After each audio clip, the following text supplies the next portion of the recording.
30분 늦춰지니까 훨씬 오시기가 낫죠? 네. 그랜드 지각하는 분들이 있어, 그래도. 예, 시작 기도하고 시작합시다. 성부와 성자와 성령의 이름으로. 사랑의 주님, 오늘 이렇게 좋은 날 우리를 당신의 말씀 잔치에 다시 초대해 주시니 감사드립니다. 오늘은 어제의 하루와 다릅니다. 어제까지는 내 중심으로 살아왔지만 이제 오늘부터 말씀 중심으로 하느님의 뜻 안에서 살기를 원합니다. 내 뜻을 버리고 오로지 하느님의 뜻만 바라보는 해바라기의 삶을 살기를 원합니다. 오늘 말씀에 취하여 우리의 마음이 말씀으로 젖어들고 말씀이 우리 몸 안에 육화되어서 예수 그리스도를 닮기를 갈망합니다. 우리가 갈망하는 만큼 주님께서 은총을 주시니 우리의 갈망하는 열정의 그릇이 크게 확장되어서 주님이 폭포수처럼 쏟아주시는 은혜를 충만하게 받을 수 있게 하여 주시옵소서. 아울러 우리가 받은 은총을 성총 낭비하지 않도록 오로지 주님의 영광만을 위해서 살아가게 하여 주시옵소서. 말씀으로 취하여 살아갈 때 우리가 지난날 내 중심으로 살아왔던 것이 시간 낭비였음을 깨닫게 됩니다. 오직 주님 뜻대로 주님만의 영광을 위해서 사는 것만이 뜻있는 삶이요 또 하느님 나라의 우리의 공로의 창고에 죄화를 쌓는 길임을 깨닫게 됩니다. 루이사 피카레타가 주님께 용서를 처했듯이 내 중심으로 살아온 시간들을 용서하여 주시옵소서. 앞으로는 주님 중심으로만 살아가게 하여 주시옵소서. 이 시간 성령께서 함께하여 주시고 성대를 지켜주시고 주님께서 세우신 이 사제를 통해서 주님의 말씀만이 선포되게 하여 주시옵소서. 어둠이 틈타지 않도록 우리를 지켜주시고 우리의 마음을 활짝 열어주시어 주님의 말씀에 우리 귀 기울이고 말씀을 솜이 물을 빨아들이듯이 우리 마음속에 새기게 하여 주시옵소서. 이 모든 기도를 성모 성심을 통해서 우리 주 예수 그리스도의 이름으로 비나이다. 성부와 성자와 성령의 이름으로. 네. 자, 이제 여호수아기로 가게 되는데 우리가 여호수아기까지 오는 과정을 여러분들이 다시 한번 좀 복습을 해야 되겠습니다. 자, 이 지도만 보면 여러분들 한 30분 동안 시간이 모자랄 정도로 이스라엘 백성들이 출애굽한 과정을 흥미진진하게 얘기할 수 있겠죠? 손자를 무릎 앞에 앉혀놓고 손자에게 그냥 감동에 겨워서 눈물을 흘릴 정도로 손주들을 이렇게 감동적으로 설명할 수 있겠죠?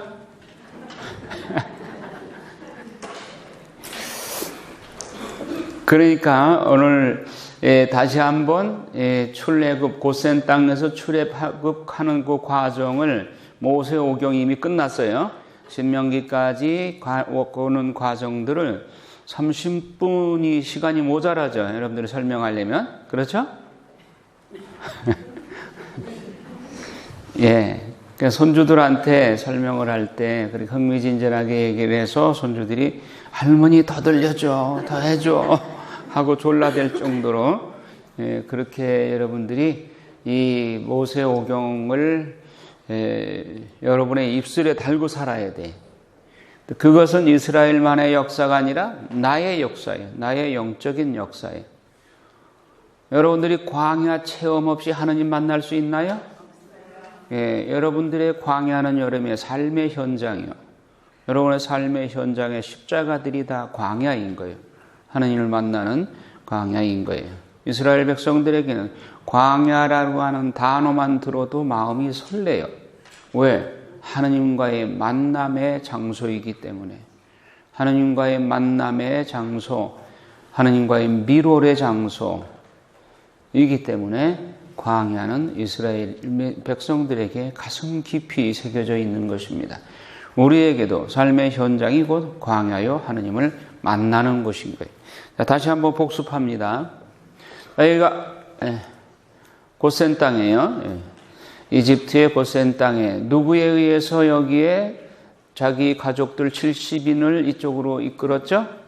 요셉이 파라오의 귀염을 받고 파라오 밑에서 재상지위에 있을 때에 흉년이 들어서 요셉의 형들이 양식을 사러 여기 왔다가 요셉을 만나고 파라오의 윤호를 받아서 이집트에서 가장 비옥한 땅, 이 고센 땅에 70인 가족들이 정착하게 되었고, 여기서 430년 동안 이스라엘 백성들이 200만에서 250만의 하나의 민족이 형성되게 됩니다.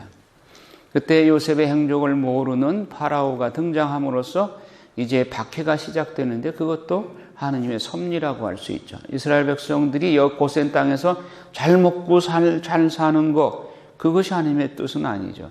여기서 하나의 백성, 민족을 형성해서 하느님이 아브라함에게 약속하셨던 네 성조들에게 젖과 꿀이 흐르는 땅으로 안배할 것이다 하는 그 약속의 땅으로 인도하기 위해서 백성을 키우는 장소가 이 장소이죠. 말하자면 노아의 홍수 때 노아 방주와 같은 역할을 한 거예요.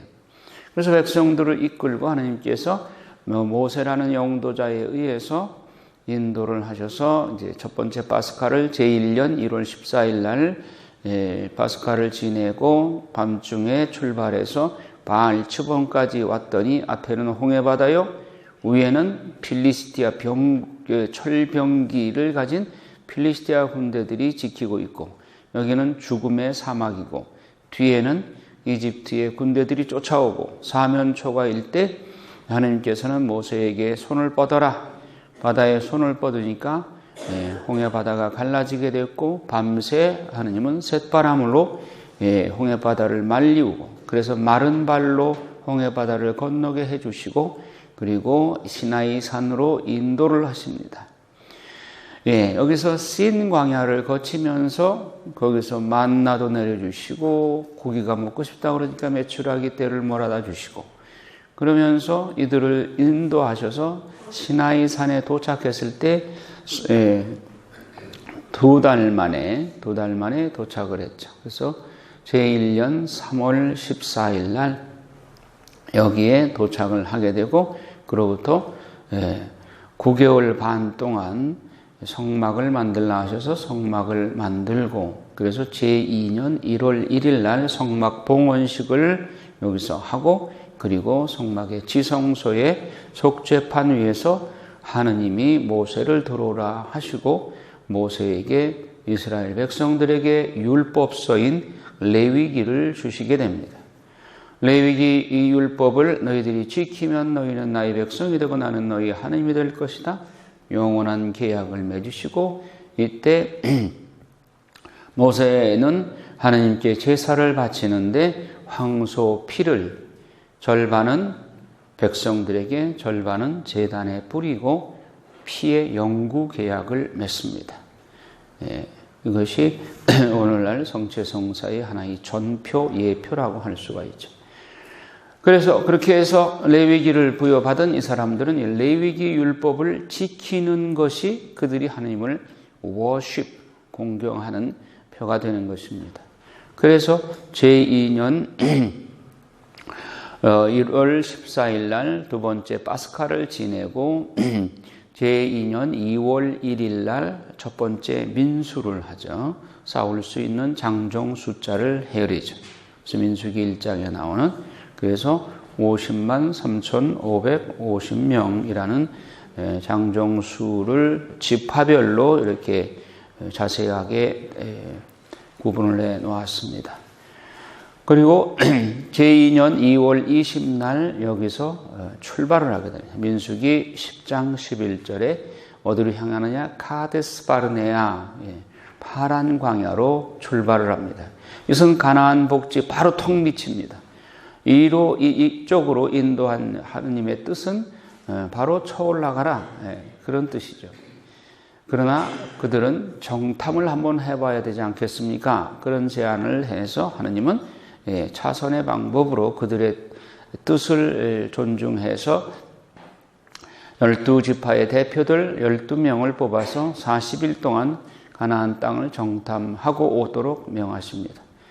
그런데 돌아와서 그들이 보고하기를 여기는 거인족들이 살고 있기 때문에 우리가 갈 수가 없습니다. 10사람들이 그렇게 반대를 하고 2사람만 여호수아와 갈렙만 하느님께서 우리를 후원해 주시고 우리를 지켜주신다면 올라갈 수 있습니다. 올라갑시다. 그러나 10명이 반대를 하기 때문에 중과부족이라 할 수 없어서 하나님께서 진노하시면서 이들을 이쪽으로 돌아가도록 명하시고 그 대신 너희들이 38년 동안 이 광야에서 다 죽으리라. 1세대는 여기에서 38년을 돌면서 다 죽게 되고 2세대들을 이끌고 모세는 여기 에돔 지방을 거쳐서 모압 지방을 거쳐서 여기 모압 평지에 이르러서 이 세대들은 여기에 시나이 산에서 율법을 받을 때 없었으니까 이 내용을 모릅니다. 그래서 여기 모압 평지에서 이 세대들을 상대로 신명기를 선포하게 됩니다. 그리고 모세는 이미 120살이 되었고 또 하나님께서 주신 사명을 다 했기 때문에 느보산에서 운명을 다 하게 되고 수제자인 여호수아에게 안수하고 여호수아에게 바톤 터치를 하고 여호수아는 이 백성들을 이끌고 여기가 요르단강인데 여기 갈릴리아 호수에서 여기 사해까지 요로 흐르는 수직으로 흐르는 강이 요르단강인데 요르단강 여기가 동편이고 여기가 서편이죠. 그래서 요르단강을 여호수아가 건너는 과정, 이 과정부터가 여호수아기로 넘어갑니다. 그래서 여호수아가 이 백성들을 이끌고 요르단강을 건너자마자 보니까 예리고성이 있어요. 그 예리고성을 무너뜨리고 이 가나안 땅을 12지파에게 분배하는 과정, 이것이 여호수아기의 내용입니다. 그래서 여호수아기에서 하느님께서 이스라엘 백성들을 출애굽시켜서 가나안 복지에 들어가서 이제 신정정치, 판관들을 임명해서 신정정치를 할 기초를 마련한 것이 여호수아입니다. 지금부터 여호수아기를 이렇게 보도록 하겠습니다.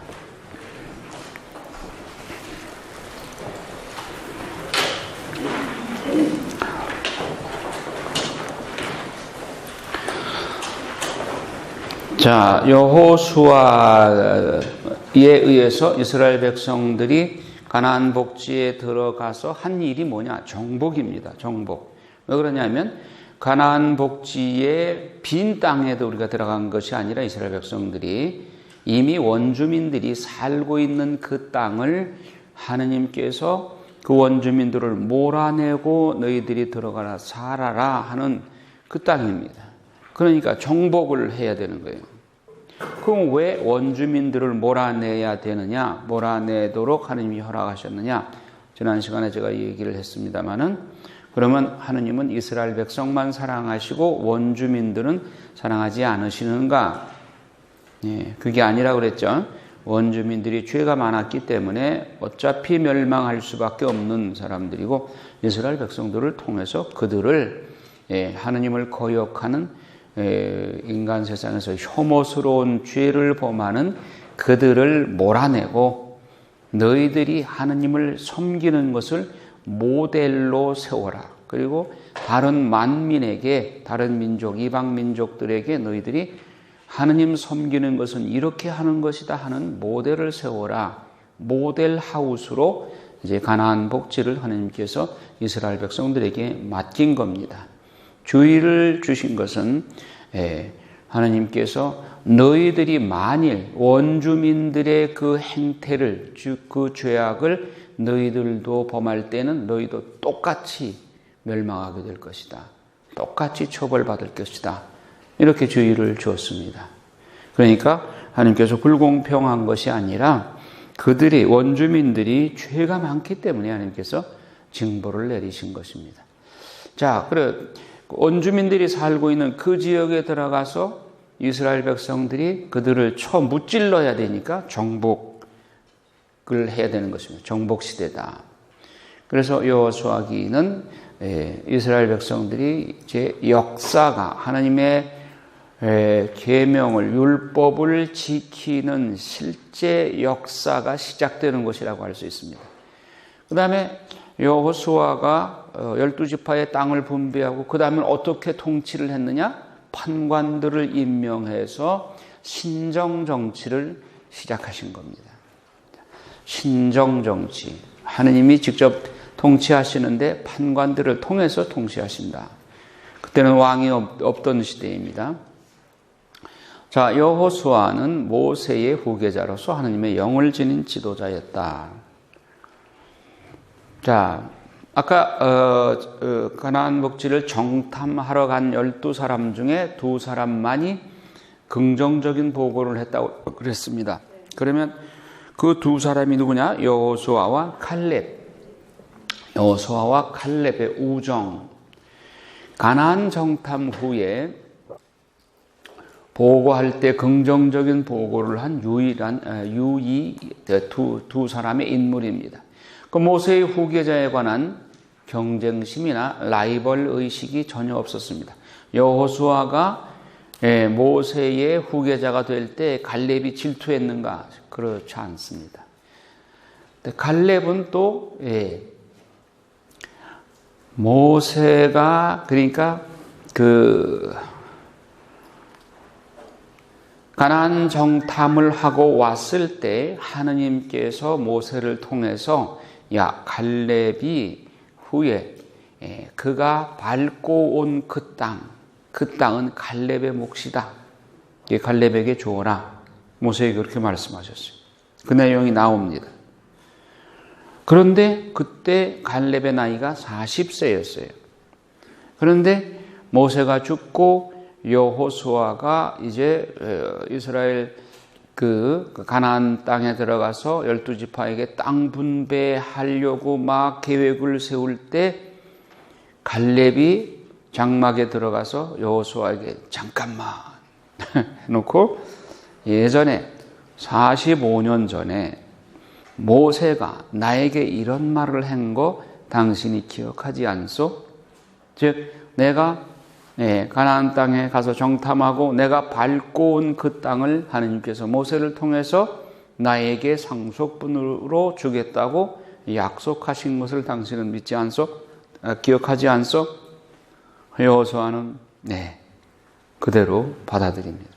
45년 전에 문서로 남긴 것도 아니고 그냥 구두로 한마디 한 말을 갈렙은 기억하고 여호수아에게 이렇게 말해요. 만약에 갈렙이 여호수아에 대해서 신뢰가 없었더라면 그렇게 태연하게 그랬을까요? 모세한테 당신이 죽기 전에 미리 문서 만들어서 문서 나에게 상속 준다고 그 약속 문서에서 사인하십시오. 그랬을런지도 몰라. 그때 물론 종이도 없었지만 그러니까 여호수아와 갈렙 사이에는 정말 한 몸이요. 서로 그런 시기 질투 라이벌의식 그런 게 없었어요. 우리가 후에 보겠지만은 갈렙이 그렇게 당당하게 45년 전에 하나님께서 모세를 통해서 이렇게 말씀하셨다. 그 상속분을 내게 주시오. 그 산지를 내게 주시오. 성가 있죠? 그 산지를 내게 주시오. 그러니까 여호수아는 두 말 없이 그대로 해줘요. 그런데 갈렙이 밟고 온 땅이 어디냐? 필리스티아 지역이에요. 그러니까 나필족, 거인족들이 득실득실한 그 땅이에요. 근데 갈렙이 뭐라고 그러냐? 내 나이 지금 85세인데 아직도 난 힘이 있습니다. 내가 가서 정복하겠습니다. 다른 지파 사람들은 다 겁을 내고 거기는 주어도 안 가겠다는 거예요. 여러분 단지파 보죠? 단지파가 그 필리스티아 그 한가운데예요. 그런데 너무 힘들 것 같으니까 어때요? 잔머리 굴려가지고 저 북쪽으로 올라가죠. 그러죠? 예. 그리고 거기를 포기하고 북쪽으로 올라가요. 그래서 조그만하게 단지파가 형성되어 있다가 나중에 사라져 버려요. 묵시록에 우리가 7장에서 봤죠. 네. 그러나 갈렙은 그 거친 땅을 하나님께서 나에게 약속 주셨고 하나님이 나와 함께 하실 것을 굳게 믿기 때문에 나 아직 85세지만 아직 힘이 있어. 가서 정복하겠다. 그래서 여호수아가 두말 없이 그 땅을 갈렙에게 상속분으로 줬는데 그 상속분은 바로 유다 지파의 상속분이에요. 그 땅이. 그리고 그 지역이 가장 핵심적인 장소고 그것이 지금의 헤브론. 그래서 나중에 유다에게 그 상속분하고 일치하면서 다윗이 헤브론의 왕으로 기름 부음 받죠.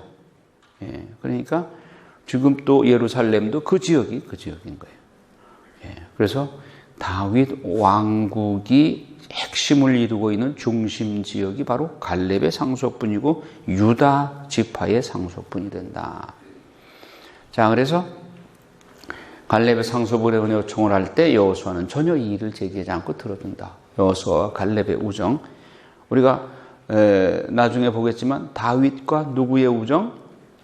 요나탄. 다윗과 요나탄의 우정과 같은 그런 맥락으로 이해할 수가 있어요. 여호수아는 12지파에게 가나안 땅을 분배한다.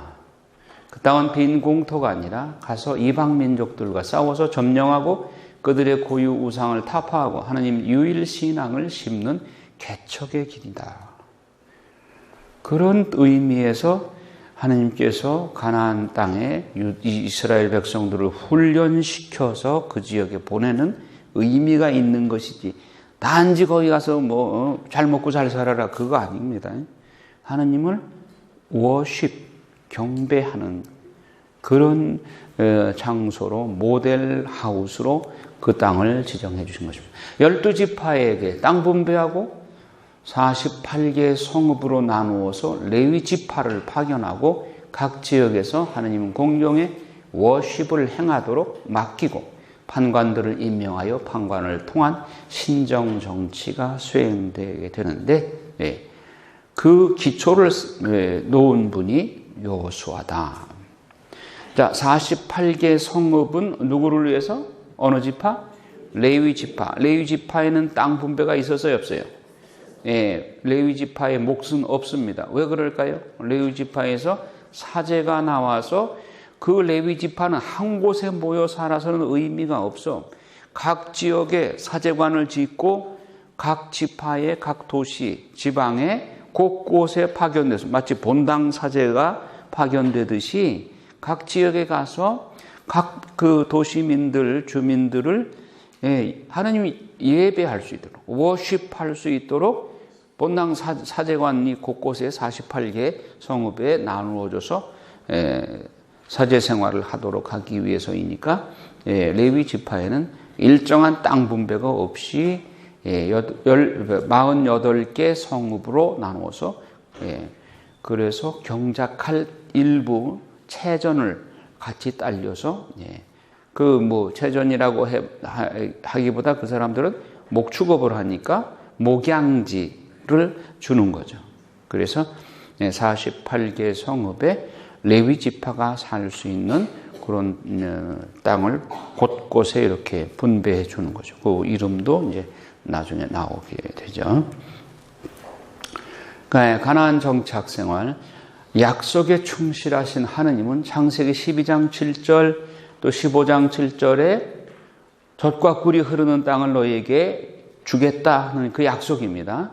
그 약속들을 성도들에게 하셨는데 그 약속 곧 젖과 꿀이 흐르는 땅을 주시겠다는 약속을 여호수아를 통해서 완성하시고 즉 분배해 주셨잖아요. 땅을 12지파에게 땅을 분배하고 판관에 의해서 새로운 신정정치 시대를 준비한다. 이렇게 해서 이제 그 내용을 좀 보시겠네요. 그러면 12지파에게 나누어진 그 구역이 어떻게 되는가, 그거를 내가 한번,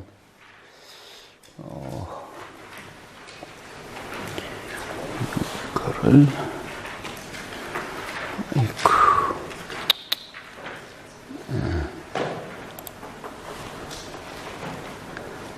이거를 한번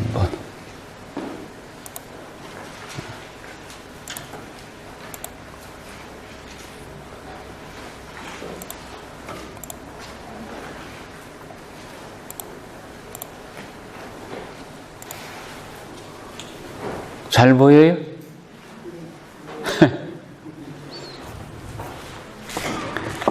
뒤에 앉은 사람은 내가 책임 안 져.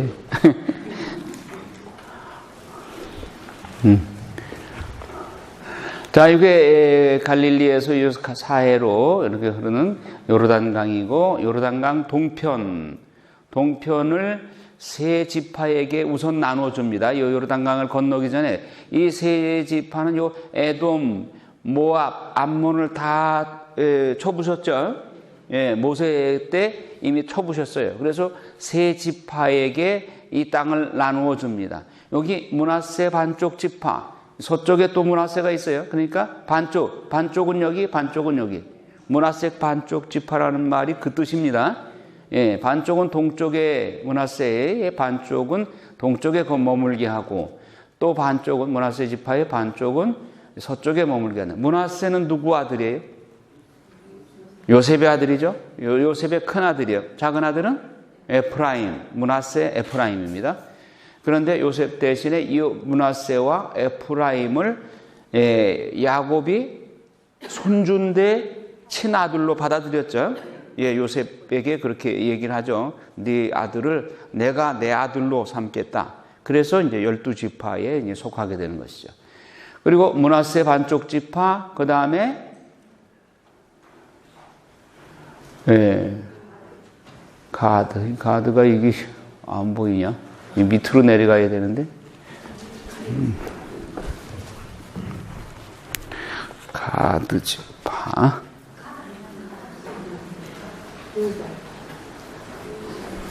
루벤 지파 보이죠?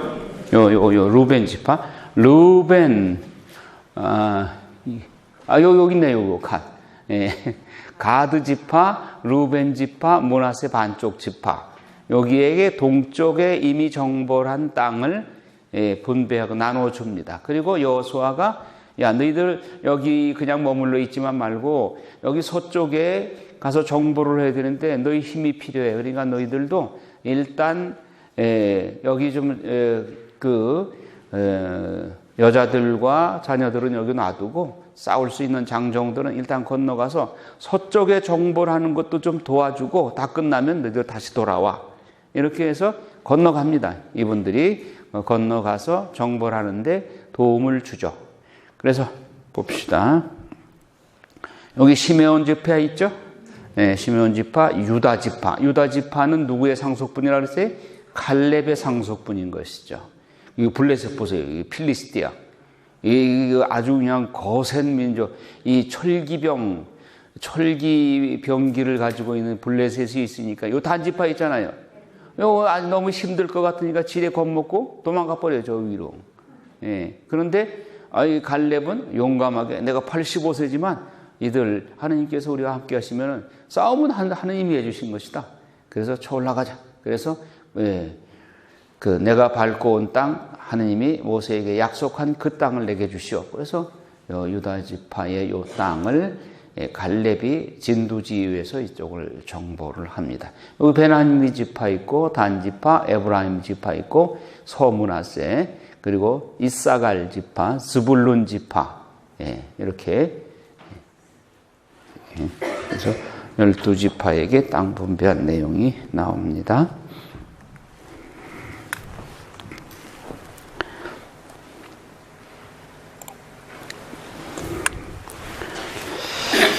자, 그래서 이제 본문 구조를 보면 가나안 땅을 정복하고 그리고 가나안 땅 분배를 하고 요르단 동쪽 지파들을 돌려보내고 다 같이 정보를 한 후에 여호수아가 이제 유언을 주는, 여호수아기는 몇 장까지 돼 있죠? 24장. 자, 창세기는 몇 장까지? 50장. 탈출기는 40장. 그 다음에 레위기는 레위기 찾아보셔 빨리. 자기들이 확인해야 돼. 27장. 레위기 27장. 그 다음에 민수기는 36장. 그 다음에 신명기는 34장이 바로 느보산에서 모세의 죽음 이렇게 나오죠. 여호수아기는 24장. 예. 요 몇 장까지 되어 있는 거 이것도 외워두면 좋아요. 예. 예. 사도행전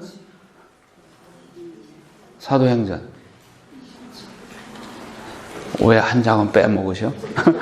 28장. 예. 29장은 누가 써야 돼? 여러분들이 써야 돼. 그러니까 사도행전 29장을 우리가 써야 된다고 그러니까 사도행전 몇 장까지 되냐? 29장까지 돼 있다고 또 그런 분들이. 이 글자가 너무 작게 보이는구나. 자, 모세의 후계자 임명 1장에서 나옵니다. 우리가 본문을 나중에 보겠지만 하나님은 모세의 영도권을 여호수아에게 맡기시면서 두려워하지 말라고 당부하신다. 아마도 모세에게 말씀하실 때처럼 하나님께서는 성막에서 여호수아를 향하여 말씀하시는데 그에게 더 큰 힘을 주시고자 직접 말씀하신다. 모세의 그늘 밑에서 컸던 여호수아가, 모세가 너무나도 큰 인물이기 때문에 그 큰 인물 밑에 가리워졌던 여호수아가 막상 모세가 죽고 나니까 용기가 없어. 그러니까 굉장히 두려워하는 거예요. 그러니까 하나님께서 두려워하지 말라. 두려워하지 않는 사람한테 두려워하지 말라 그럴까요? 그 1장에 보면 2번씩이나 두려워하지 말라고 하셔요. 그러니까 여호수아는 너무나도 큰 스승 밑에 있었기 때문에 좀 이 스승이 돌아가시고 나니까 너무 막막했던 것 같아요. 그래서 좀 두려워했던 것 같아요. 자, 성경 본문 1장 봅시다. 1장 1절에서 9절까지 같이 읽겠습니다. 주님의 종 모세가 죽은 뒤 주님께서 모세의 시종인 눈의 아들 여호수아에게 말씀하셨다. 나의 종 모세가 죽었다. 그러니 이제 너와 이 모든 백성은 일어나 저 요르단을 건너서 내가 이스라엘 자손들에게 주는 땅으로 가거라. 내가 모세에게 이른 대로 너희 발바닥이 닿는 곳은 다 너희에게 주었다. 광야에서 레바논을 거쳐 큰 강 유프라테스 강까지 그리고 히타이트 사람들의 온 땅과 해지는 쪽 큰 바다까지 모두 너희 영토가 될 것이다. 내가 사는 동안 내내 아무도 너에게 맞서지 못할 것이다. 내가 모세와 함께 있어 주었듯이 너와 함께 있어 주며 너를 떠나지도 버리지도 않겠다. 힘과 용기를 내어라. 내가 이 백성의 조상들에게 주기로 맹세한 땅을 이 백성에게 상속재산으로 나누어 줄 사람은 바로 너다. 오직 너는 더욱더 힘과 용기를 내어 나의 종 모세가 너에게 명령한 모든 율법을 명심하고 실천하고 오른쪽으로도 왼쪽으로도 벗어나서는 안 된다. 그러면 네가 어디를 가든지 성공할 것이다. 이 율법서의 말씀이 네 입에서 떠나지 않도록 그것을 밤낮으로 되뇌어 거기에 쓰인 것을 모두 명심하여 실천해야 한다. 그러면 네 길이 번창하고 네가 성공할 것이다. 내가 너에게 분명히 명령한다. 힘과 용기를 내어라. 무서워하지도 말고 놀라지도 마라. 내가 어디를 가든지 주 너의 하느님이 너와 함께 있어 주겠다. 자, 두려워하지 말고 힘과 용기를 내어라. 몇 번 말씀하세요? 3번 말씀하시죠? 6절에 힘과 용기를 내어라. 또 7절에 오직 너는 더욱더 힘과 용기를 내어. 그리고 9절에 힘과 용기를 내어라. 3번씩이나 그렇게 말씀을 하시는 거 보면 여호수아가 얼마나 지금 마음이 쫄이고 그래서 과연 내가 스승 모세의 역할을 해낼 수 있을까 이렇게 좀 두려움에 떨고 있는 것 같아요. 그랬더니 하나님께서 너와 함께 내가 모세와 함께 했듯이 너와 함께 할 것이다. 그런데 뭘 어떻게 구체적으로 하라고 그래요? 8절에 나오죠. 이 율법서의 말씀이 내 입에서 떠나지 않도록 그것을 밤낮으로 되뇌어 거기에 쓰인 것을 모두 명심하여 실천해야 한다. 그러면 내 길이 번창하고 내가 성공할 것이다. 자, 율법서의 말씀이 내 입에서 떠나지 않도록, 입에서 떠나지 않도록 하는 것은 가끔 생각나만 한 번씩 읽는 거예요? 네. 그러니까 신명기 6장 4절에 그 말씀, 그 정신이 여기도 바로 또 나타나는 거예요. 네. 하느님의 말씀, 영원하신 하느님을 마음을 다하고 목숨을 다하고 힘을 다하여 사랑하고 내 자손들에게 거듭거듭 들려주어라. 일어났을 때나 누웠을 때나 집에 있을 때나 길을 갈 때나 언제나 어디서나 입에서 떠나지 않게 하라 이 이야기죠. 또 이것은 시편 1편을 보면 시편 1편 한번 보세요. 행복하여라 라고 시작합니다. 어떤 사람이 행복하냐? 시편 1편의 골자가 뭐예요? 어떤 사람이 행복한 거예요?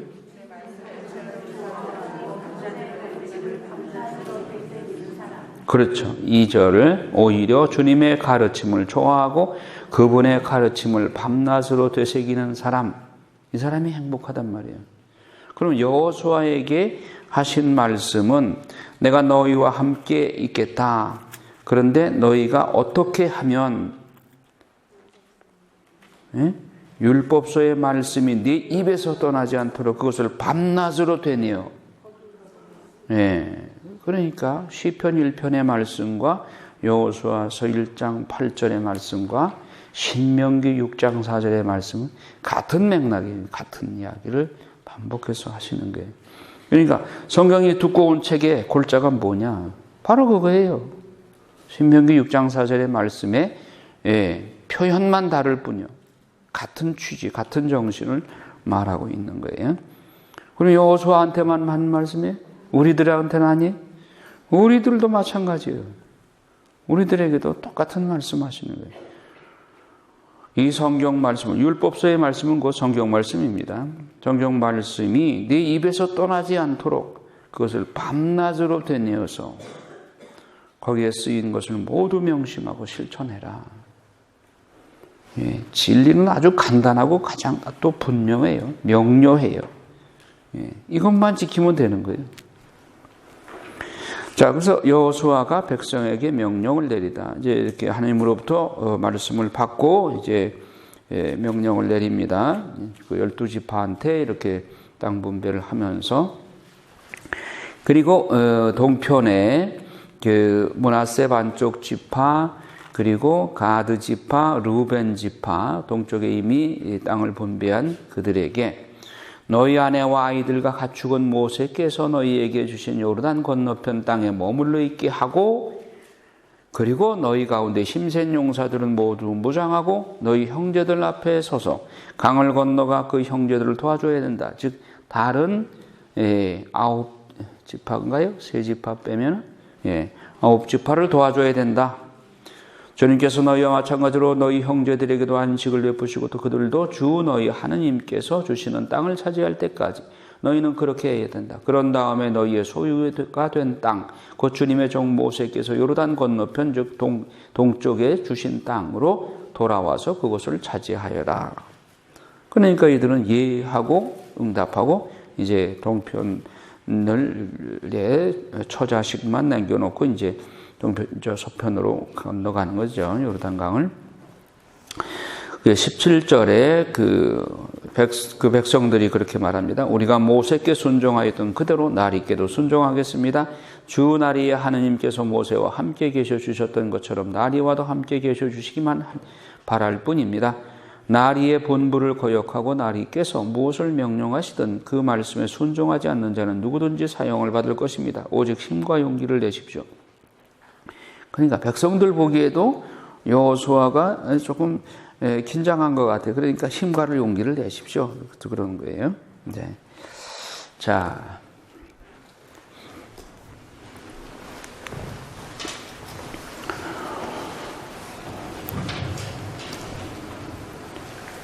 자, 소명을 받은 시기 여호수아가 모세의 생존 시에 정식으로 임명식을 가졌으므로 모세가 죽자마자 여호수아는 그 통치권을 한 몸에 떠맡게 된다.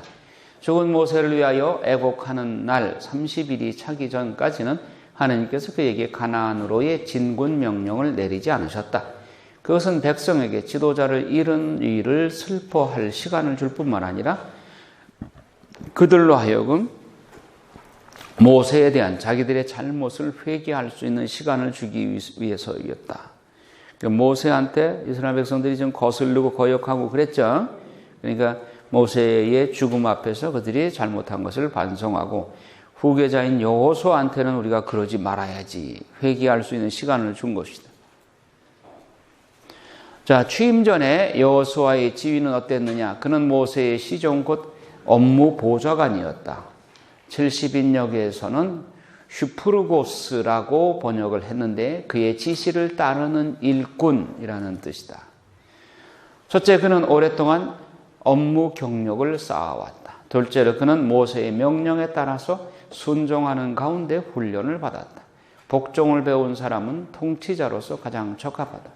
셋째로 그는 모세의 승계자로서 모세를 가까이 알았다. 따라서 그는 같은 조처를 취할 수 있고 같은 정신으로 행하고 같은 일을 수행하기에 넉넉했다. 넷째로 여기서 그는 그리스도의 예표가 된다. 따라서 모세의 시종으로 불리우는 것이 마땅하다. 그는 율법 아래서 자라서 율법의 모든 의의를 완성했던 것이다. 아이고, 이거 너무 작아서 안 보여. 여러분 교재에 나와. 교재를 보셔.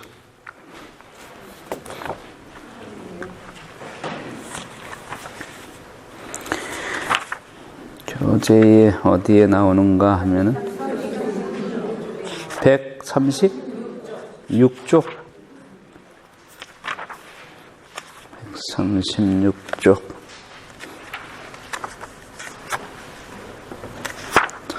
예, 교재를 봅시다. 예.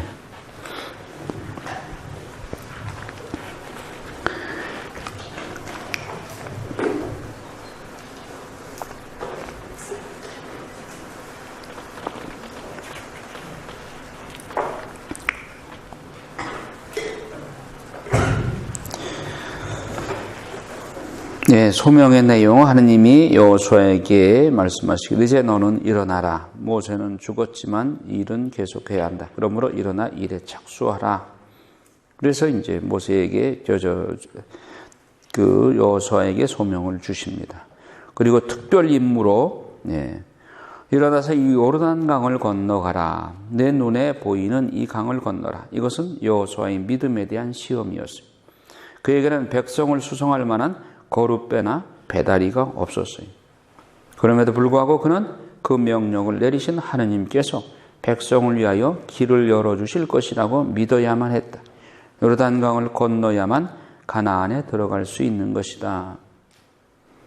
자, 요르단강을 건너는 그 과정은 이제 뒤에 보기로 하고 가나안 땅을 이스라엘 자손에게 주셨음에 대한 재언명.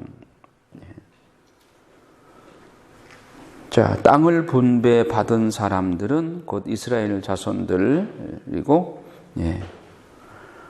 그 야곱에게 하나님께서 약속하신, 즉 이스라엘이라고 부르게 되는 야곱이 그 하나님으로부터 약속받은 땅, 분배받은 땅은 동쪽으로는 유프라티스 강에서부터 서쪽으로는 지중해까지이다.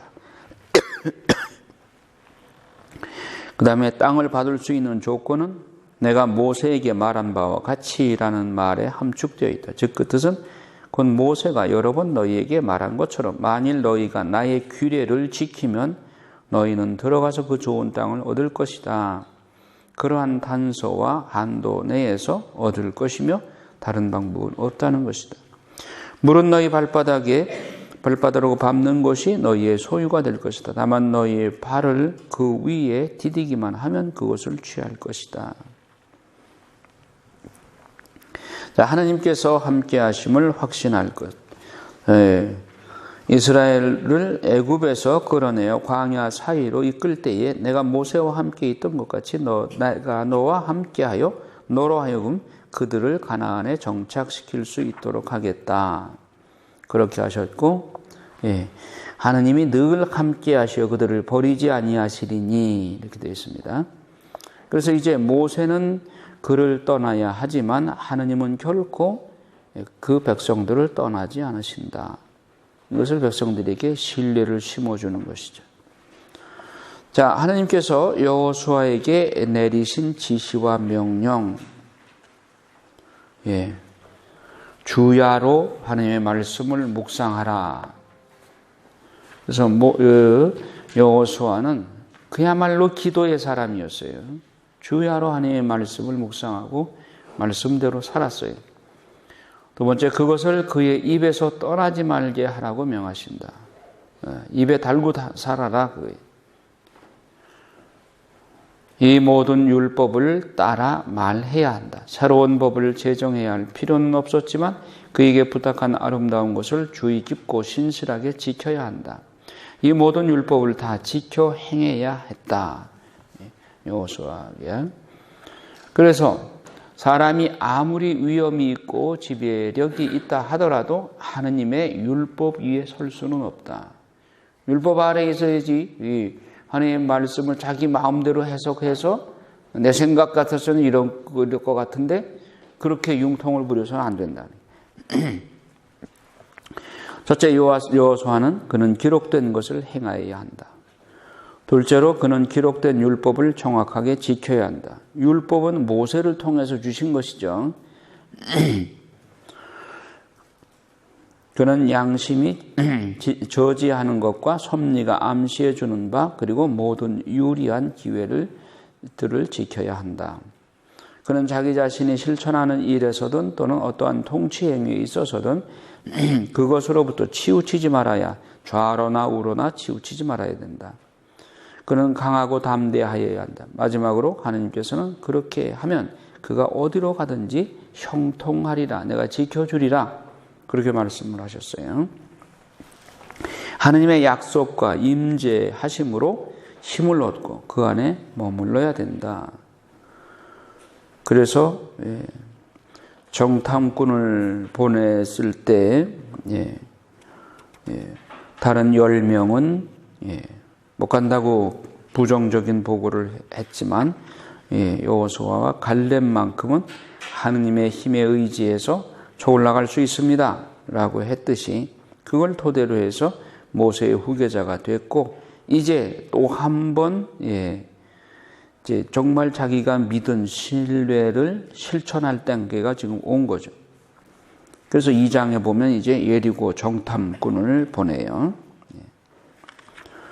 그래서 정탐꾼과 라합의 신앙과 헌신적인 협조를 통해서 비록 이방인의 창녀이지만 하느님의 축복을 받아서 다윗의 고조모가 되는 영예를 누리게 된다. 이 과정을 보도록 하겠습니다.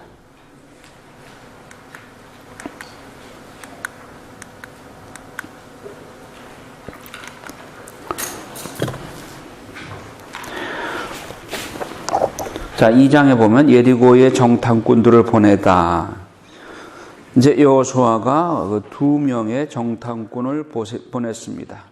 근데 이제 라합의 집이 예리고 성 바로 붙어 있는 집이었어요.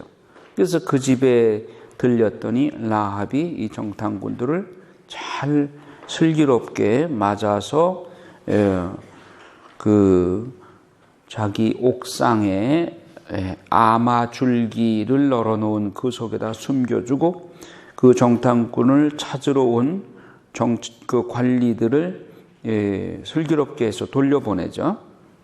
그렇게 되니까 이제 잡으러 왔던 사람들이 떠난 다음에 라합은 그 정탐꾼들에게 자기의 신앙을 고백합니다. 9절 보면 참 이 라합의 신앙을 여기서 볼 수가 있죠. 9절 한번 읽어볼까요?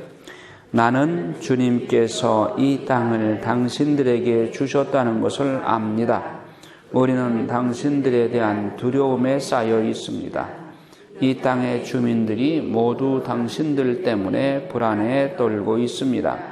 당신들이 이집트에서 나올 때에 주님께서 당신들 앞에서 갈대 바다에 물을 마르게 하신 일이며 당신들이 요르단 건너편에 있는 아모리족의 두 임금 시혼과 오격의 한 일, 곧 그들을 전멸시킨 일을 우리가 들었기 때문입니다. 우리는 그 소식을 듣고 마음이 녹아내렸습니다. 당신들 앞에서는 아무도 용기가 나지 않았습니다. 주 당신들의 하느님만이 위로는 하늘에서 아래로는 땅에서 하느님이십니다. 그러니 이제 내가 당신들에게 호의를 베풀었으니 당신들도 내 아버지의 집안에 호의를 베풀겠다고 주님을 두고 맹세해 주십시오. 그리고 나에게 쉼표를 주십시오. 네. 자, 지금 라합의 말대로 이스라엘 백성들이 요르단강 동편에서 한 이야기를 다 소문으로 들었어요. 그러니까 아모리족을 쳐부쉈죠. 그 다음에 모압, 에돔 이 지역을 다 점령하고, 그리고 요르단강을 건너는데 그 거룻배도 없이 요르단강을 건널 때 그 계약궤를 맨 사제들이 요르단강의 한복판에 서 있으니까 물이 딱 멈춰가지고 백성들이 그 200만에서 250만 명이 다 건너온 거예요. 다 건널 때까지 그 물이 합쳐지질 않아. 이 이야기를 라합이 들었고, 또 예리고 성에 있는 사람들이 그 소문을 듣고 지금 바짝 지금 이제 긴장하고 두려워 떨고 있는 거예요. 라합이 이제 그 소식을 듣고 자기 신앙을 고백하는, 저들을 지켜주시는 야훼 하느님이 참신이다. 진짜 신이다. 우리가 숭배하는 이 가나안의 우상들은 이거 다 헛것이다. 그래서 여기서 하느님께 대한 신앙을 드러내는 거예요. 그래서 내가 당신들이 올 때 협조할 테니까, 그리고 당신들을 숨겨주고 이렇게 협조할 테니까 그 대신 나와 내 가족들을 멸하지 않는다고 하는 신표를 하나 주십시오. 그러니까 이제 그들이 그렇게 해주겠다. 이 비밀을 잘 지켜주면 우리들이 여기를 점령할 때 너를 지켜줄 테니까 약속의 표로 창문에다 진홍색 실로 된 줄을 매달아, 신표 줄을 매달아 놔라. 그러면 너희는 해치지 않을 것이다. 그래서 그렇게 표시를 했어요. 이 소식을 여호수아에게 가서 전달했어요. 그러니까 여호수아가 그것을 지켜주기로 약속을 하죠. 정녕 주님께서 저 땅을 모두 우리 손에 넘겨주셨습니다. 그리고 저 땅의 모든 주민이 우리에 대한 두려움에 쌓여 있습니다. 하고 여호수아한테 가서 보고를 합니다. 그러니까 이제 여호수아가 이제 하느님의 명에 따라서 요르단강을 건널 계획을 잡게 되죠. 그런데 여기 그 정탐꾼이 두 사람이라고 그랬죠? 그 두 사람 중에 한 사람이 나중에 라합과 결혼을 해요. 라합과 결혼을 해서 그 고손자가 누구냐? 다윗이에요. 다윗. 참 묘하죠, 일이. 자, 룻기 4장을 보세요.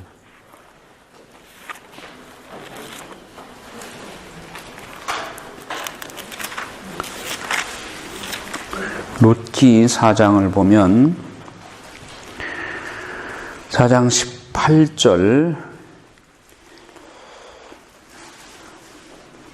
이것이 페레츠의 족보이다. 페레츠는 헤츠론을 낳고 헤츠론은 람을 낳았으며 람은 암미나답을 낳았다. 암미나답은 나흐손을 낳고 나흐손은 살마를 낳았다. 살마 혹은 살몬입니다.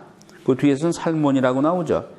살마를 낳았는데 살몬은 보아즈를 낳고, 여기 그 살몬 혹은 살마가 바로 정탐꾼 중에 한 사람이에요. 이 사람이 라합하고 결혼한 거예요. 그래서 보아즈를 낳은 거예요. 이 보아즈는 누구예요? 룻의 남편 되는 거죠, 나중에. 룻기 내용 아시죠?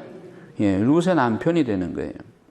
그리고 보아즈는 오벳을 낳았고, 오벳은 이사이를 낳고, 이사이는 다윗을 낳았다. 다윗의 아버지가 이사이죠. 그러면 다윗의 할아버지가 오벳이고, 예. 그러면 다윗의 정조 할아버지가 보아즈죠. 그러니까 살몬의 아들이 보아즈니까 예, 다윗의 정조 할아버지가 보아즈고 고조 할아버지가 살몬이 되는 거예요. 고조 할머니가 누구예요?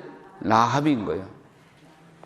그러니까 다윗과 같이 위대한 성왕도 그 족보를 보니까 뭐 별로 그렇게 우리 족보보다 나을 것이 없어. 그러니까 여러분들도 용기를 내시란 말이야. 다윗 같은 사람도 저렇게 성왕이 되는데 우리 족보는 그보다 낫다. 그러면 나도 성인이 될 수 있다. 자, 여호수아 2장. 눈의 아들 여호수아가 시딤에서 정탐꾼 2사람을 몰래 보내며 가서 저 땅과 예리고를 살펴보아라. 아까 봤고. 자, 3장으로 봅시다. 이스라엘 백성이 요르단강을 건너다. 자, 정탐꾼들이 와서 이제 이렇게 보고를 하니까 이제 하나님의 뜻을 받들어서 이제 요르단강을 건널 계획을 합니다. 3장 1절 읽어요. 여호수아는 아침 일찍 일어나 이스라엘의 모든 자손과 함께 시딤을 떠나 요르단까지 갔다. 그들은 강을 건너기 전에 그곳에서 묵었다. 사흘 관리들이 진영 가운데 지나가며 백성들에게 명하였다. 주여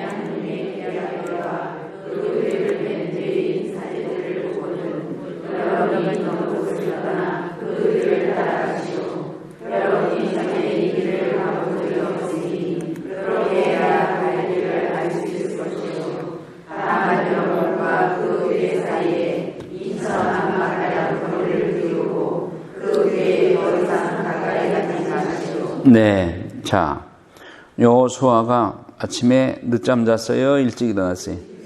아침 일찍 일어났어. 하느님의 소명 받는 사람은 일찍 일어나야 되는 거야.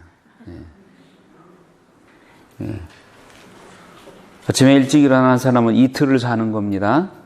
늦게 일어나는 사람은 반쪽 날을 받는 거예요. 하루도 온전한 하루를 지내지 못하고 반쪽으로 사는 거예요. 뭐 아침에 여러분들 몇 시에 일어나셔? 5시? 3시에 일어나셔야 돼요.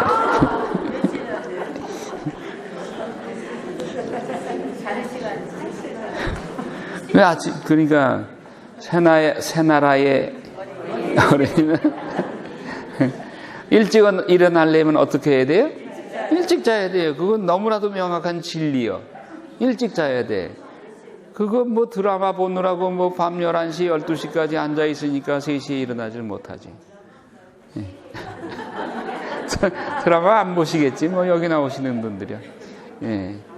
일찍 자야 일찍 일어나는 거예요. 그래서 일찍 일어나서 아침 시간은 낮 시간에 2배의 효과가 있어요. 다들 여러분 경험하시잖아요. 아침에 책을 읽은 내용과 낮에 막 시끌벅적한데 읽는 그 내용과 기억에 남는 게 다르죠. 그리고 아침 시간은 정말 기도하고 또 성경 말씀 읽는 아주 귀한 시간이죠. 그래서 성경 말씀으로 기도하셔요. 말씀 읽는 것 자체가 기도가 되는 겁니다. 그렇게 해서 1년 동안만 어쨌든 1년 동안의 신구약이 떨어지니까 뛰니까 아침마다 일어나셔서 성경을 다음 주 예습을 일주일 동안 충분히 읽을 수 있어요. 여호수아기 뭐 24장까지 뭐 충분히 읽을 수 있죠. 그렇게 해서 하다 보면 1년이면 여러분 성경 통독하는 거예요. 여러분 주변에 성경 평생 동안 통독 한 번도 못한 사람도 많어.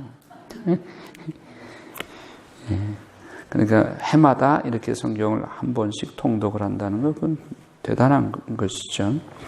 자, 이렇게 해서 여호수아는 하나님의 사명을 받들기 위해서 아침 일찍 일어났습니다. 그래서 이스라엘의 모든 자손과 함께 시딤을 떠나서 요르단까지 갔다. 그래서 이제 백성에게 명령을 합니다. 주 여러분의 하나님의 계약궤와 그 궤를 맨 레위인 사제들을 보거든 여러분이 있던 곳을 떠나서 그 뒤를 따라가시오. 그런데 거리를 2,000남마가량 뛰라고 그랬어요. 2,000남마는 몇 미터예요? 1,000m죠. 1km. 1km를 계약궤로부터 떨어져라. 뭐예요? 왜 그래요? 계약궤는 하나님의 현존이요. 그러니까 그만큼 경건하고 경외심을 가져야 된다. 그런데 계약궤를 수레에 맸어요? 아니면 사제들이 맸어요? 수레에 맸어요? 황소가 끌고 갔어요? 예. 레위인 사제들이 맸죠. 어깨에 맸죠. 네. 이거를 글쎄 모르니까 웃잘라고 거기에 손을 댔다가 그 자리에서 즉사했잖아요. 그 다윗도 이 여호수아기를 못 읽은 거예요. 그 맨날 전쟁 치르느라고 여호수아기 읽을 틈이 없어서 그러니까 다윗이 막 그냥 그 웃자가 죽으니까 어유 이렇게 무서워서야 어떻게 계약궤를 모셔갈 수 있느냐고 그러면서 바로 다윗 궁으로 모시고 가지는 않았죠. 오베데돔한테 그 맡으라고 그랬죠. 예? 그러니까 다윗이 여호수아기를 안 읽은 거예요. 그리고 여호수아가 어떻게 했는지를 모르는 거예요. 계약궤를 옮길 때는 당연히 레위 사제들이 어깨에 메고 가야 된다. 다른 일반인은 감히 1,000m 뒤에 따라와야 된다. 그걸 그냥 바짝 그냥 황소 수레에다가 메고 가다가 막 덜커덩 쓰러질 것 같은 게 웃자고 딱 붙잡아준 게 그래서 죽어버렸잖아. 예. 이런 게 전례인 거예요. 전례는 하나님 공경의 예의에 어긋나지 않도록 하기 위해서 전례가 생기는 거죠. 오늘 미사나 전례를 경건하게 잘 해야 되는 이유가 그거인 거예요. 미사 때 여러분 눈에는 안 보이지만 제대 양쪽에 천사가 지금 옹유하고 있는 거예요. 그러니까 여러분 손자녀들한테 얘야 네가 아침에 일찍 일어나서 미사 가서 복사하러 가는 거 네 그 자리가 천사가 서 있는 자리야. 내 눈에는 안 보이지만 너 지금 천사하고 같이 옆에 나란히 앉아 있는 거야. 그러니 그런 미사에 복사 서러 가는 거를 네가 그걸 귀찮게 생각하고 막 짜증 부리고 그러면 되냐? 미사 설 때, 저 미사 지낼 때 복사 서는 거 아무나 하는 거 아니다. 천사라야 할 수 있는 것인데 네가 천사로 불림받다니 얼마나 영광이냐? 그렇게 하면 손자가 얼마나 좋아하고 아침에 일찍 일어나고 엄마 나 안 깨주면 나 큰일 난다고 그러면서 그렇게 의미를 심어줘야지 막 늦잠 잔다고 아무런 그런 가르침도 주지 않으면서 그러니까는 잘 안 일어나고 신경질 내고 울고 그러죠. 자, 그래서 여호수아가 이제 사제들을 통해서 이제 계약궤를 메고 갑니다. 계약궤를 메고 백성 앞에서 나아가라. 그래서 주님께서 7절에 보면 여호수아에게 말씀하세요. 오늘 내가 온 이스라엘이 보는 앞에서 너를 높여주기 시작하겠다. 하느님께서 일을 시키면 일을 할 수 있도록 권위도 주셔요. 그러면 내가 모세와 함께 있어준 것처럼 너와도 함께 있어준다는 것을 그들이 알게 될 것이다. 너는 계약궤를 맨 사제들에게 요르단 강 물가에 다다르거든 그 요르단 강에 들어가 서 있어라고 명령하여라. 자, 이게 요르단 강 흐르고 있는 그 요르단 강에 들어가 서래요. 계약궤를 맨 사제들이. 여호수아가 이스라엘 자손들에게 말하였다. 이리 가까이 와서 주 너희 하나님의 말씀을 들어라.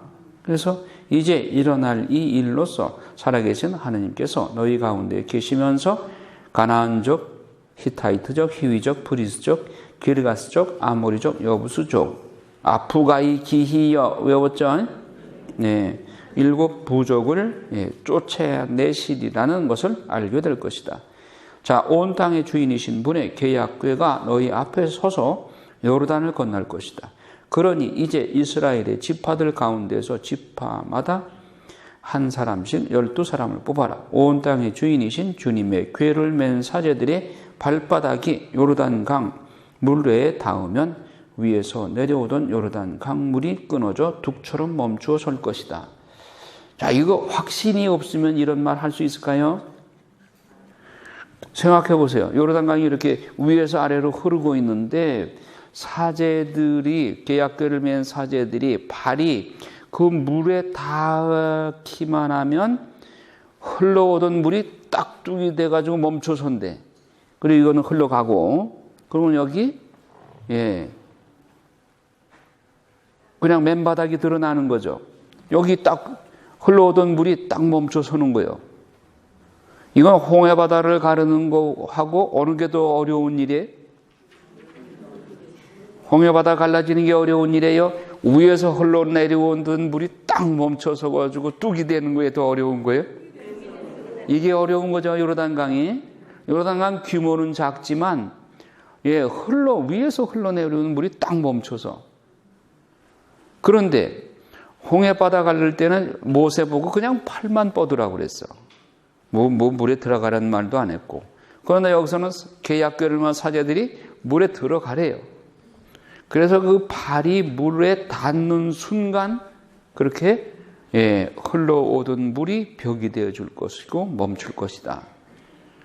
자, 이스라엘 백성들이 이제 40년 동안 광야를 통해서 하느님 워십하는 훈련을 했어요. 이미 여러 가지 수많은 기적들을 체험했어. 그러니까 지금 이 요르단강 앞에 선 이스라엘 백성들에게는 나름대로의 40년의 신앙 경력이 쌓인 거예요. 홍해바다 앞에 섰을 때는 이건 오합지졸이에요. 아직 하느님에 대한 신독도 없고 그냥 이집트 노예살이 하다가 허겁지겁 나가라니까 나온 거예요. 오합지졸이요. 그러나 여기는 이미 12지파로 군대 진영을 딱 갖추었고, 그리고 자기 집 이동할 때 지파의 진영 위치가 딱 정해져 있죠. 이미 질서 잡혀 있는 군대들이고, 그리고 신덕이 그 나름대로 40년 동안 하느님의 기적 체험을 많이 한 사람들이에요. 그러니까 이런 신덕을 요구하시는 거예요. 우리에게 어떤 시련이나 고통이나 시련을 요구하실 때는, 주실 때는 우리의 신덕에 맞게 주시는 거예요. 그러니까 여러분들, 아이고, 나에게 왜 이런 고통을 주시냐고, 내가 뭘 잘못했는데 이런 고통을 주시냐고 할 게 아니라, 하느님이 내 신덕을 이런 정도의 고통은 견딜만 하다고 믿으시니까 나에게 이런 고통을 주시는구나. 내게 그렇게 내 신덕의 점수를 높이 평가해 주시니 감사합니다 하고 그 십자가와 시련들을 잘 받아들여야 되겠죠. 시련이 클수록 그만큼 그 뒤에 오는 은총은 더 큰 거예요. 자, 그래서 이제 요르단강을 건너는데, 지난번 그 여리고 성 무너진 그 이야기를 그냥 넘어가 버렸네.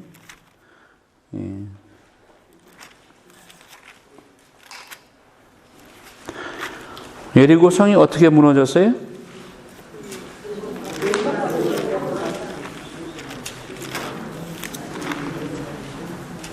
이건 6장에 나오죠. 6장에서 보기로 하고요.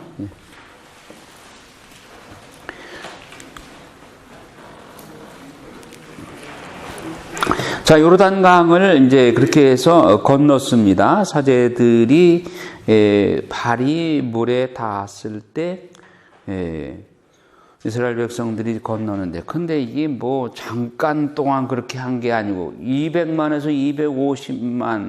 250만이 요르단강을 건너려면 시간이 얼마나 걸렸을까요? 그래도 정말 한 대여섯 시간 이상은 적어도 대여섯 시간이 뭐요? 더 걸렸을 거예요. 그럼 지금 사제들이 지금 어디 있는 거예요? 요르단강에 들어가서 있는 거예요. 근데 물이 벽이 이렇게 서 있어. 거기 사제들도 지금 가슴이 두근반 하겠죠. 저게 언제 이렇게 덮쳐버릴지 모르잖아요. 이게 진짜 스릴과 서스펜스예요, 이게.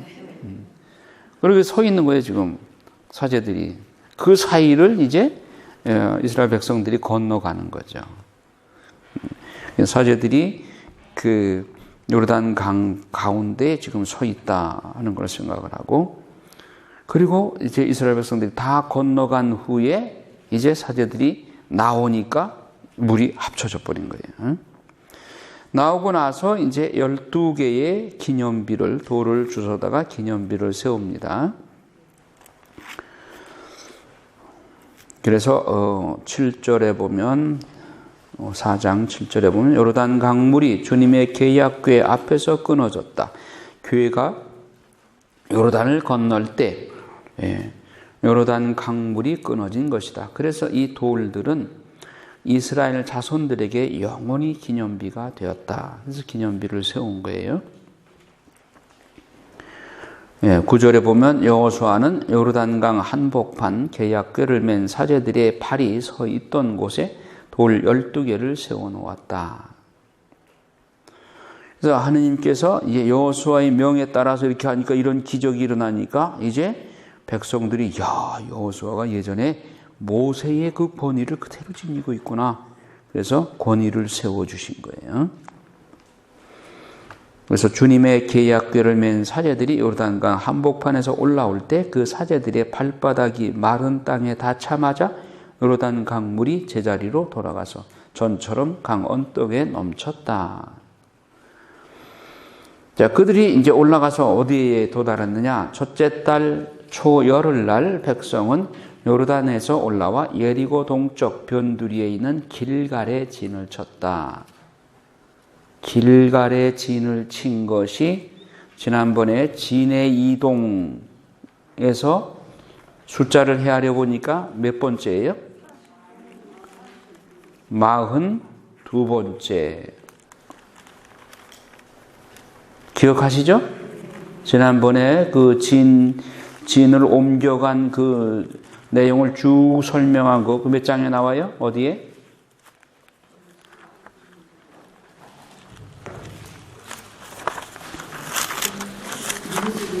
민수기 몇 장?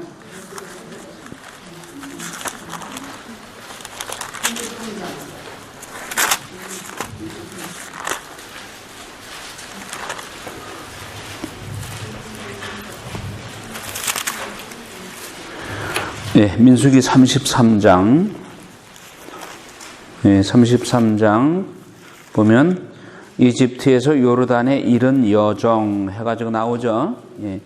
라므세스를 떠나 숫곳에 진을 쳤다. 숫곳으로 1번으로 하고 쭉 모압 벌판에 진을 쳤다. 이게 41번째죠. 예, 41번째죠. 모압 벌판에 진을 친 것이. 예. 그 다음에 길갈에 진을 친 게 42번째예요. 그런데 예수님의 족보를 보면 아브라함부터 예수님까지가 몇 대? 14대, 14대, 14대, 4, 3, 12, 42죠. 예. 그래서 42번째 아브라함으로부터 42대 손이다. 길갈에 진을 친 것이 42번째 진을 쳤다. 그러면 길갈에서 무슨 일이 있었느냐? 예. 기념비 돌을 12개를 길갈에 세웠고, 길갈에서 뭘 하라고 그래요? 5장에 할례를 베풀라고 그래요. 할례를. 할례는 무슨 의미일까요? 영적인 할례입니다. 죄를 벗어버리는. 지금 어디 가나안 복지, 즉 천국의 상징인 가나안 복지에 들어가기 전에 영적으로 깨끗해져야 된다. 영적인 할례. 바오로 사도는 우리가 육적인 할례가 의미가 있는 게 아니라 마음의 할례, 영적인 할례, 죄 사함을 받는 것을 의미하죠. 그래서 이스라엘 백성들에게 길갈에서 할례를 받으라고 합니다. 지금 바로 전쟁 치러 나가야 되는데 할례를 받으라니. 하나님의 전법은 황당전법이에요. 그래서 그 5장 9절에 보면 8절 할례를 다 받고 나서 아물 때까지 온 교회가 진영 안 자기 자리에 머물렀다. 주님께서 여호수아에게 말씀하셨습니다. 내가 오늘 너희에게 이집트의 수치를 치워버렸다. 이게 할례의 뜻이에요. 그래서 그곳의 이름을 오늘날까지 길갈이라고 한다. 길갈의 의미가 이집트의 수치를 치워버렸다. 이집트의 수치는 뭘까요? 영적으로 죄야, 죄예요. 이집트 노예살이잖아요. 죄의 노예살이. 우리가 죄를 짓는다면 이미 죄의 노예가 된 겁니다. 죄의 노예 배후에는 사탄이 있는 거예요. 따라서 우리는 죄를 짓는 순간 사탄의 노예살이가 되는 거예요. 길갈에서 할례를 받음으로써 이집트의 수치, 즉 죄의 수치를 치워버렸으니까 영적으로 죄로부터 해방되었고 사탄으로부터 해방된 기념이 되는 거예요. 그리고 가나안에 가서 첫 파스카 축제를 지내죠. 가나안에 들어가서 처음으로 파스카 축제를 지냅니다. 파스카 축제를 지낸다는 말은 뭐예요? 가서 농사를 지어서 첫 곡식을 추수한 것이죠. 그 땅의 소출을 먹게 됐고 그로 인해서 만나가 비로소 먹게 되었다. 만나가 끝났어요. 그리고 주님의 군대 장수가 나타납니다. 여호수아가 예리고 가까이 있을 때에 눈을 들어보니 어떤 사람이 손에 칼을 빼들고 자기 앞에 나와 있어요. 그래서 너는 우리 편이냐 저기 편이냐 하고 여호수아가 물으니까 아니다, 나는 지금 주님의 군대의 장수로 왔다. 그러니까 여호수아가 얼굴을 땅에 대고 엎드려 절을 해요. 날이 이 종에게 무슨 분부를 내시렵니까? 주님 군대의 장수가 여호수아에게 네가 서 있는 자리는 거룩한 곳이니 네 발에서 신을 벗어라. 이 말은 모세에게 어디서 했어요? 시나이 산에서 사명을 줄 때 이 말을 했죠. 네. 그러니까 신을 벗어라. 그것은 내 과거의 모든 생각, 관념, 내 자신을 버려라. 하느님의 뜻에만 따라라. 이거죠. 자, 그래서 이제 그렇게 한 다음에 이제 예리고 성을 점령하게 되는데, 예리고 성을 점령하기 전에 길갈에서 죄 사함을 받고, 깨끗한 영혼으로 할례를 받고, 그리고 예리고 성을 점령하는 겁니다. 예리고는 곧 우리의 아성, 내 자아, 나의 자아의 예리고 성입니다. 이게 무너져야 하느님의 나라가 도래하게 되는 거예요.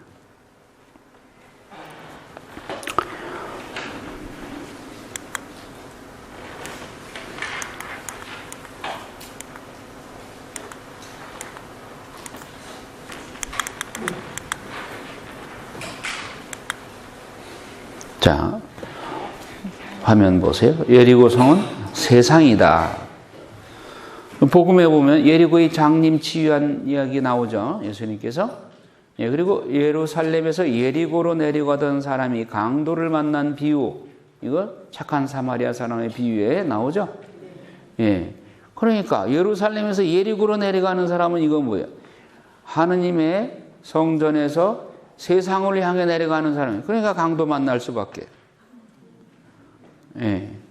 우리는 세상으로부터 말씀 공부를 하기 위해서 이렇게 거룩한 곳으로 찾아왔죠. 반대로 내려가는 사람이 있단 말이에요. 자, 사제의 나팔 신호. 예리고 성을 무너뜨릴 때 사제의 나팔 신호가 곧 복음 선포다. 그 라합은 세상에 속해 살던 나의 과거의 생활이다. 우상 숭배하고 위기에 처하고 심란할 때는 보러 가잖아요. 과거에 그랬었잖아요. 그게 라합의 생활이지 뭐야? 영적인 간음이죠. 이제 신앙으로 새로 태어나야 된다. 순결한 처녀로 거듭나야 된다. 진홍색 그리스도의 피를 상징한다. 진홍 가슴새 그런 영화 예전에 보셨죠?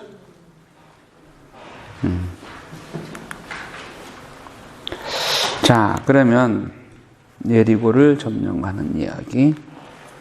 어떤 교사가 이제 교리를 가르치고 있는데 본당 신부님이 학생들이 교리를 잘 배우고 있나 하고 이렇게 나가는데 철수가 나와서 밖에서 서성거리는 거예요. 그래서 철수가 제 교리를 제대로 배웠나 하고 테스트하려고 철수야 예리고 성은 누가 무너뜨렸냐 그랬더니 제가 안 했어요. 그래서 너무 황당해서 야, 너희 선생님 좀 나오시라 그래. 선생님이 나왔어. 글쎄 철수한테 예리고 성은 누가 무너뜨렸어요? 그러니까 내가 안 그랬어요. 그렇게 대답하는데 어떻게 된 겁니까? 그랬더니 선생님이 하는 말이 철수는 정직한 나이니까 거짓말할 줄 모릅니다. 걔가 안 그랬다고 그랬으면 그건 안 그런 겁니다. 이게 더 기가 막힌 거야.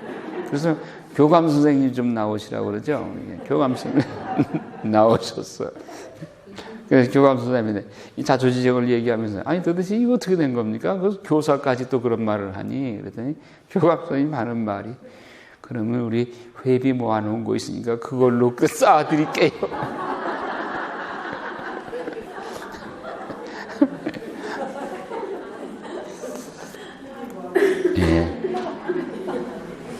이 교리반 큰일 났죠?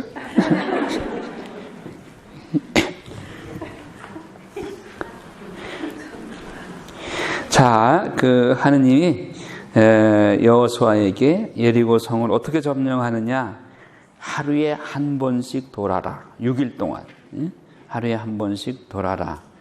그리고 마지막 날, 7째 날은 7바퀴를 돌아라. 그리고 7바퀴를 도는 그때 사제가 순약근 나팔을 불어라. 그러면 일제히 함성을 질러라. 그 전에는 돌 때는 침묵 지켜라.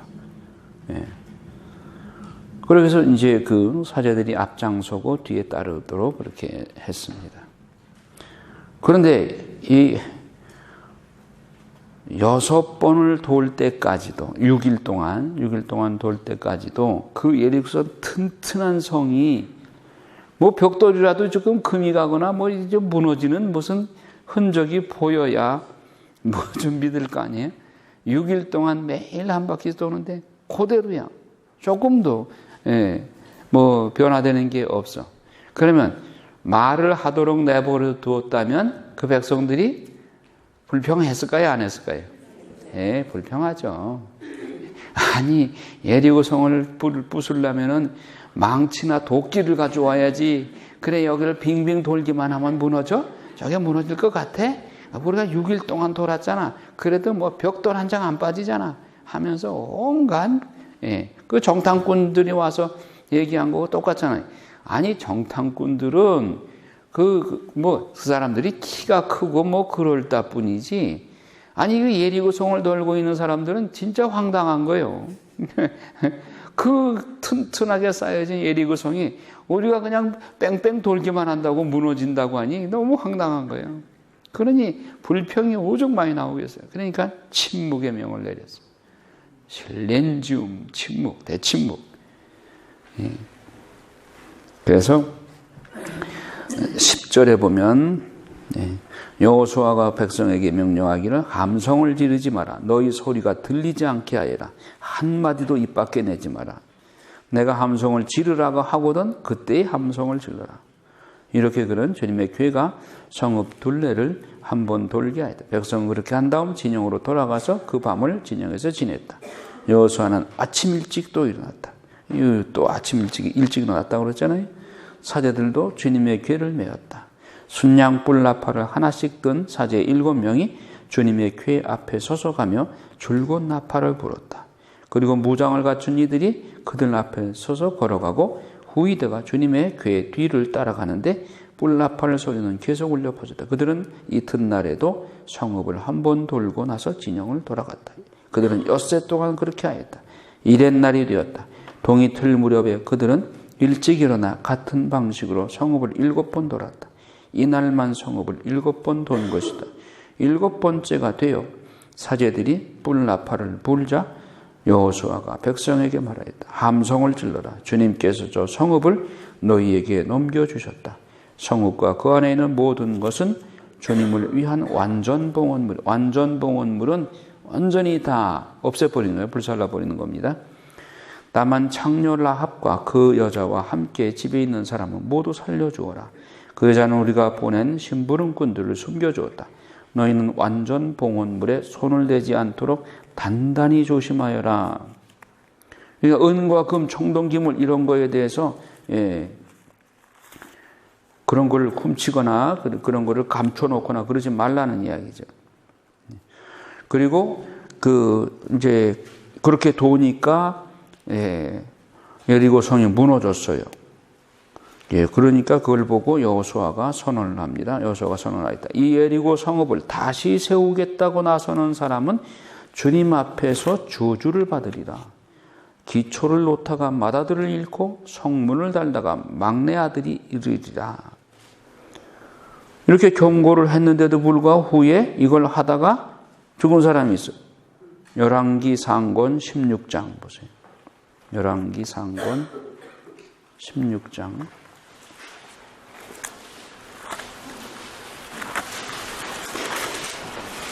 34절. 자, 읽습니다. 아합 시대에 베델의 히엘이 예리고를 세웠다. 눈의 아들 여호수아를 통하여 하신 주님의 말씀대로 히엘은 예리고의 기초를 놓다가 맏아들 아비람을 잃더니 성문을 달다가 막내 아들 수굽을 잃었다. 아비람 막내 아들 수굽 둘 다 잃었죠. 여호수아의 예언 그대로 됐어요. 자, 그다음에 이제 7장에 보면 악한의 죄가 나오는데